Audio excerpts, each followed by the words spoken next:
Bismillahirrahmanirrahim. Assalamualaikum warahmatullahi wabarakatuh. Alhamdulillah wassalatu wassalamu ala Rasulillah. Amma ba'du. Ikhwani fillah, rahimani wa rahimakumullah. Kita lanjutkan kajian kita tentang sirah Rasulullah sallallahu alaihi wasallam. Insyaallah kita sudah sampai kepada pembahasan nuzulul wahyi wa da'watus sirriyah. Ini adalah tema yang sangat besar sekali, karena tema ini selanjutnya akan menjadi syariat bagi seluruh umat. Ikhwafillah rahimani wa rahimakumullah. Di bawah tema ini ada sub-sub tema kecil, di antaranya yang menjadi pembahasan kita sekarang ini adalah Bad' nuzulul wahyi, yaitu dimulainya wahyu turun kepada Rasulullah sallallahu alaihi wasallam. Diketahui dalam sirah Rasulullah sallallahu alaihi wasallam bahwasanya Rasulullah sallallahu alaihi wasallam umur beliau ketika pertama kali menerima wahyu dari Allah Subhanahu wa taala yaitu ketika beliau sudah menginjak umur 40 tahun. Ikhwafillah, dalam penerimaan wahyu oleh Rasulullah sallallahu alaihi wasallam dari Rabbul Izzah Allah Azza wa Jalla terjadi dalam beberapa cara. Al-Imam Al-Bukhari rahimahullah meriwayatkan satu hadis tentang Rasulullah sallallahu alaihi wasallam, bagaimana beliau menerima wahyu dari Allah Subhanahu wa taala. Hadisnya cukup panjang, kita bacakan di sini bahwa hadis ini diriwayatkan oleh Bunda Aisyah radhiyallahu taala anha. Al-Imam Al-Bukhari dalam riwayatnya berkata, qalat Aisyatu radhiyallahu taala anha, bahwasanya Aisyah radhiyallahu taala anha berkata, awwalu ma budi'a bihi Rasulullah sallallahu alaihi wasallam minal wahyi ar-ru'ya salihah. Yang pertama kali cara Rasulullah sallallahu alaihi wasallam menerima wahyu adalah dengan mimpi yang salihah atau mimpi yang baik. Apakah mimpi salihah ini? Atau orang menyebutnya ar-ru'ya shadiqah, mimpi yang jujur. Seperti apakah mimpi ini? Mimpi ini adalah yang dinamakan dengan mimpi salihah adalah ketika orang yang bermimpi itu dia bangun yanstarihu lahu sadruh. Jadi jiwanya itu merasa fresh. Dia melihat sesuatu yang indah di dalam mimpinya. Dia mimpi, misalnya mimpi menolong orang. Di dalam mimpinya dia mimpi sesuatu yang sangat baik sekali yang dia lakukan di dalam mimpinya, atau sesuatu yang sangat baik yang dia lihat di dalam mimpinya.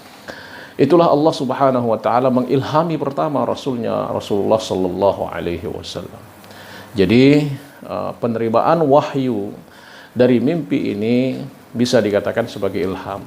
Tetapi ulama mengatakan tidak ada wahyu Al-Qur'an atau wahyu syariat yang diturunkan oleh Allah Subhanahu wa taala melalui mimpi. Mimpi ini hanya sekedar supaya jiwa Rasulullah sallallahu alaihi wasallam merasa segar dengan mimpi yang beliau lihat di dalam tidur-tidur beliau. Kemudian Aisyah berkata, "Fakana la yara ar-ru'ya illa ja'at mithla falaq as-subh." Jadi Rasulullah sallallahu alaihi wasallam tidak melihat mimpi di dalam tidur beliau kecuali pada keesokan harinya itu mirip beliau saksikan di dalam mimpi-mimpi beliau itu. Itulah namanya ru'ya shadiqah. Berkata Aisyah lagi, "Thumma hubbiba ilaihi al-khala wa kana yakhlu fi ghari Hira fayatahannathu fihi al-layali dhawatil adad."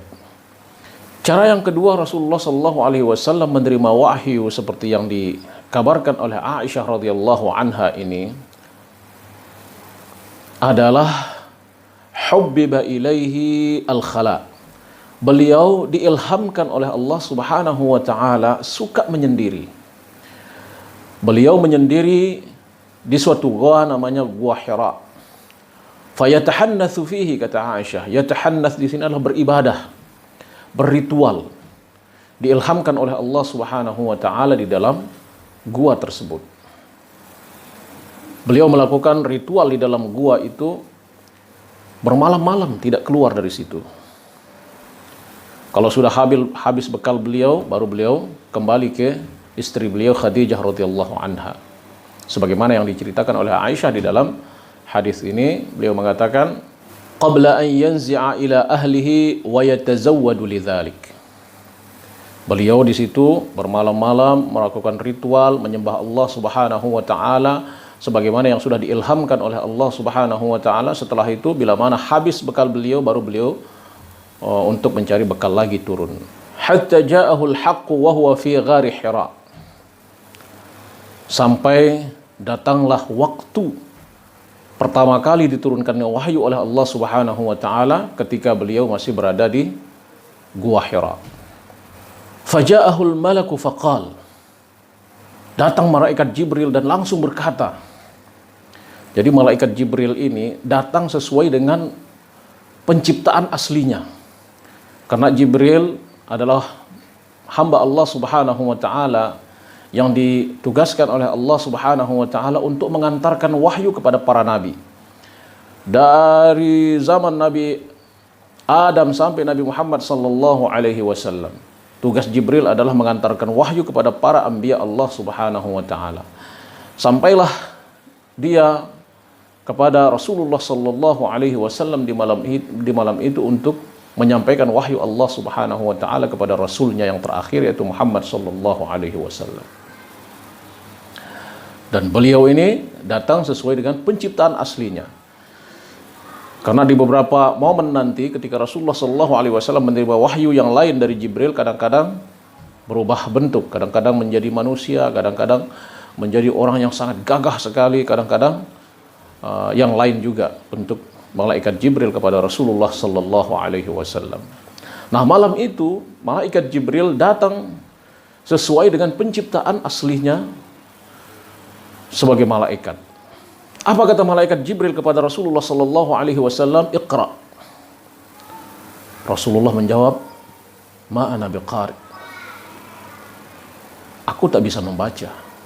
Fa akhadhani faghattani hatta balagha minni al-jahd. Lalu dia meraih saya dan mendekap saya sampai saya hampir tidak bisa bernafas. Kata Rasulullah sallallahu alaihi wasallam. Thumma arsalani, kemudian dia lepaskan dan lagi dia mengatakan iqra. Dan lagi Rasulullah menjawab, ma ana biqari, saya tak bisa membaca. Fa akhadhani wa ghattani thaniyah hatta balagha minni al-juhd. Dia raih saya lagi, kemudian dia dekap lagi sampai saya tidak bisa bernapas. Fa arsalani, kemudian dia lepas lagi. Lalu dia mengatakan, iqra, lagi dia mengatakan bacalah. Rasulullah lagi menjawab karena beliau tidak bisa membaca, ma ana biqari, saya tak bisa membaca.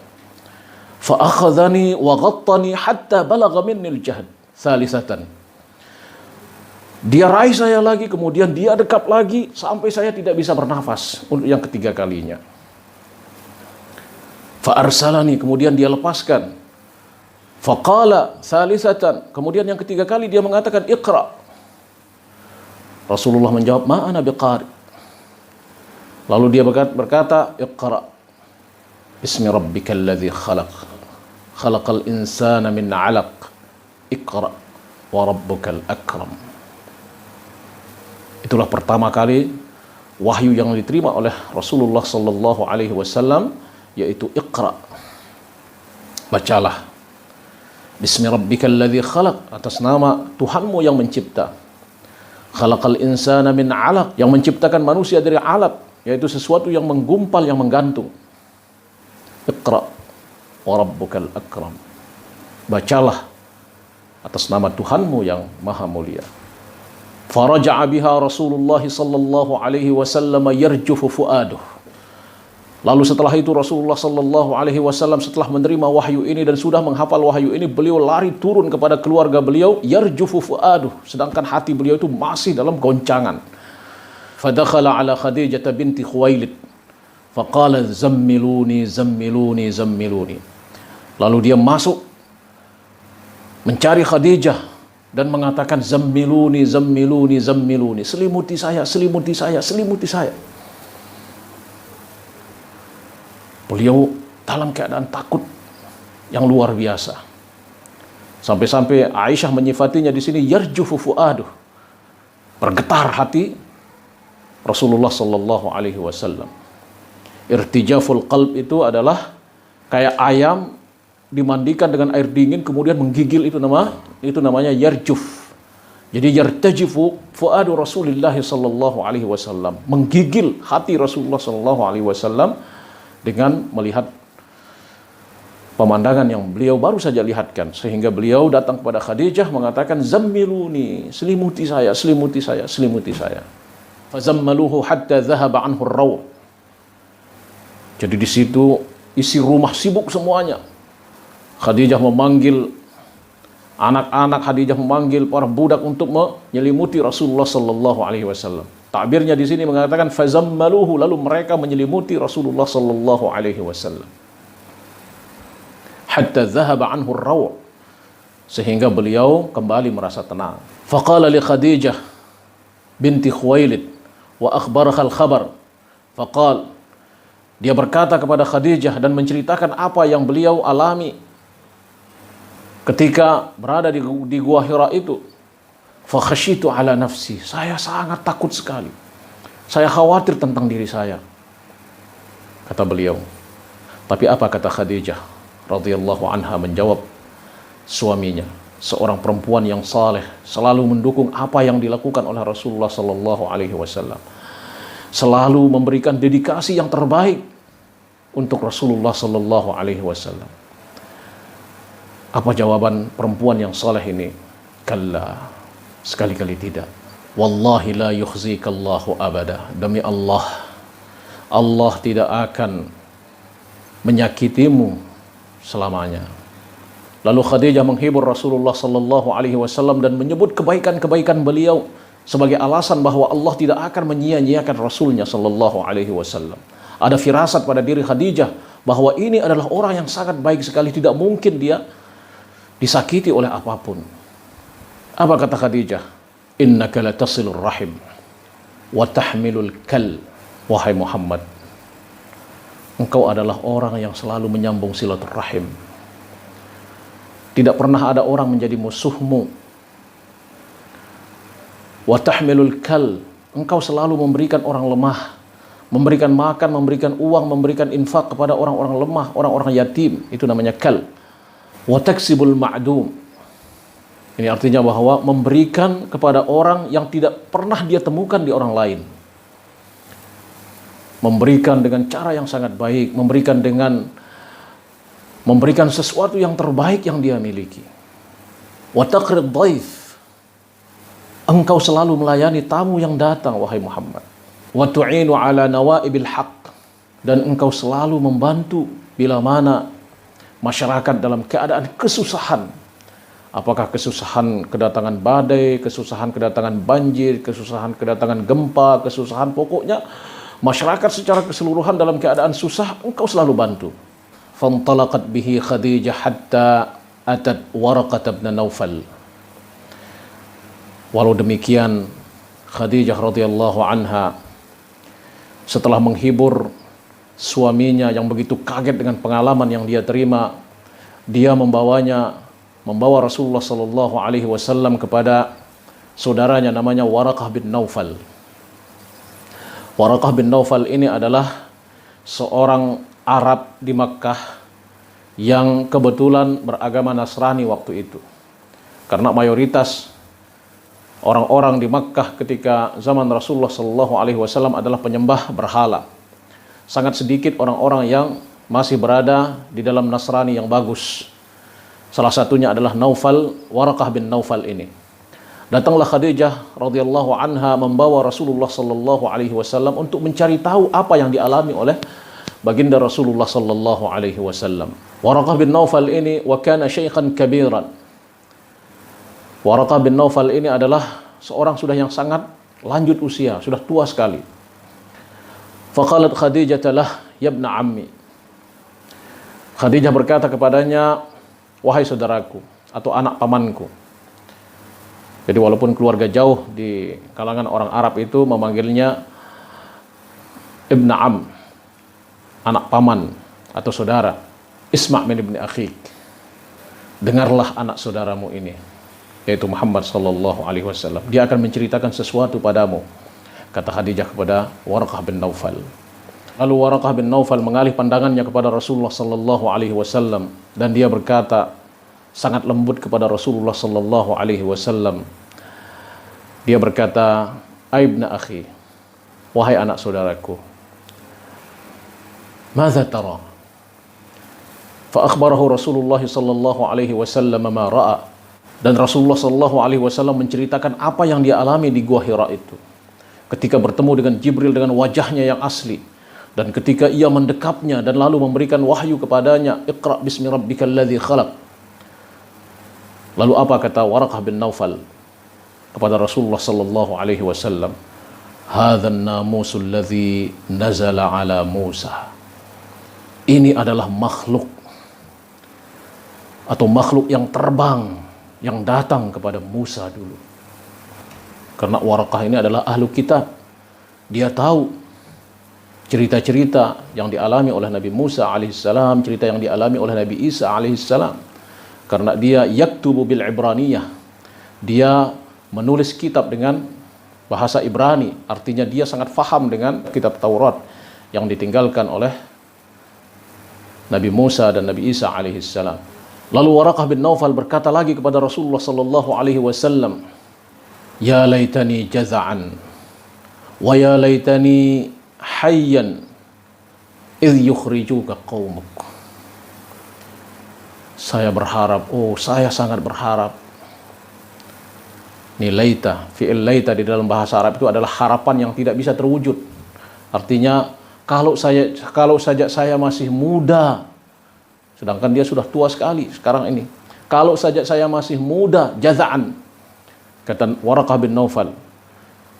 Dan saya berharap saya masih hidup ketika kaummu nanti mengusirmu. Lalu Rasulullah sallallahu alaihi wasallam bertanya tentang itu kepada Waraqah bin Naufal. "Awa mukhrijiyahum?" kata Rasulullah. "Apakah mereka nanti akan mengusirku? Apakah mereka akan mengusirku?" Subhanallah. Ini adalah kata-kata yang berat yang ditanyakan oleh Rasulullah sallallahu alaihi wasallam karena beliau di dalam beberapa hadis beliau sangat mencintai tanah kelahiran beliau. Sampai-sampai ketika beliau hijrah, yang kita ketahui di dalam buku-buku sirah, beliau lama sekali memandang Makkah sebelum beliau meninggalkan kota itu. Lalu apa kata Waraqah bin Naufal tentang pertanyaan Rasulullah sallallahu alaihi wasallam bahwa beliau akan dikeluarkan nanti, diusir nanti oleh kaum beliau? Waraqah bin Naufal mengatakan, "Na'am, ya. Ma jaa ahadun qad bima ji'ta bihi illa udi." Tidak ada orang yang datang membawa kebenaran sebagaimana yang engkau bawa ini wahai Muhammad kecuali akan dimusuhi. Sunnatud dakwah seperti itu. Pasti ada orang yang tidak suka, pasti ada orang yang memusuhi, pasti ada orang yang mengusir. Itulah sunnatud dakwah. Wa yudrikuni yaumuk ansurka nasran muazzara. Kata Waraqah bin Naufal, kalau saja saya masih hidup saat itu, kata Waraqah bin Naufal, saya akan membelamu dengan pembelaan yang sangat terbaik yang akan saya berikan. Nasran muazzara, pembelaan yang terbaik yang akan saya berikan. Thumma lam yanshab hatta tuwfiya Waraqah ibnu Naufal. Tidak lama setelah itu Waraqah bin Naufal meninggal dunia. Tidak ditakdirkan ia bersama Rasulullah sallallahu alaihi wasallam, tidak ditakdirkan untuk memberikan pembelaan terbaik kepada Rasulullah sallallahu alaihi wasallam.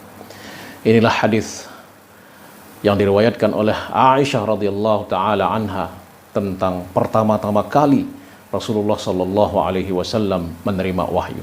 Setelah itu wahyu terputus beberapa saat kepada Rasulullah sallallahu alaihi wasallam.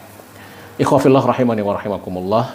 Kita cukupkan sampai di sini tentang dimulainya turun wahyu kepada Rasulullah sallallahu alaihi wasallam. Kajian kita selanjutnya ini sudah berkenaan dengan kenabian Rasulullah sallallahu alaihi wasallam. Ini artinya bahwa kita mengkaji sirah Rasulullah sallallahu alaihi wasallam sekaligus kita di situ belajar syariat Allah melalui praktik-praktik kehidupan Rasulullah sallallahu alaihi wasallam.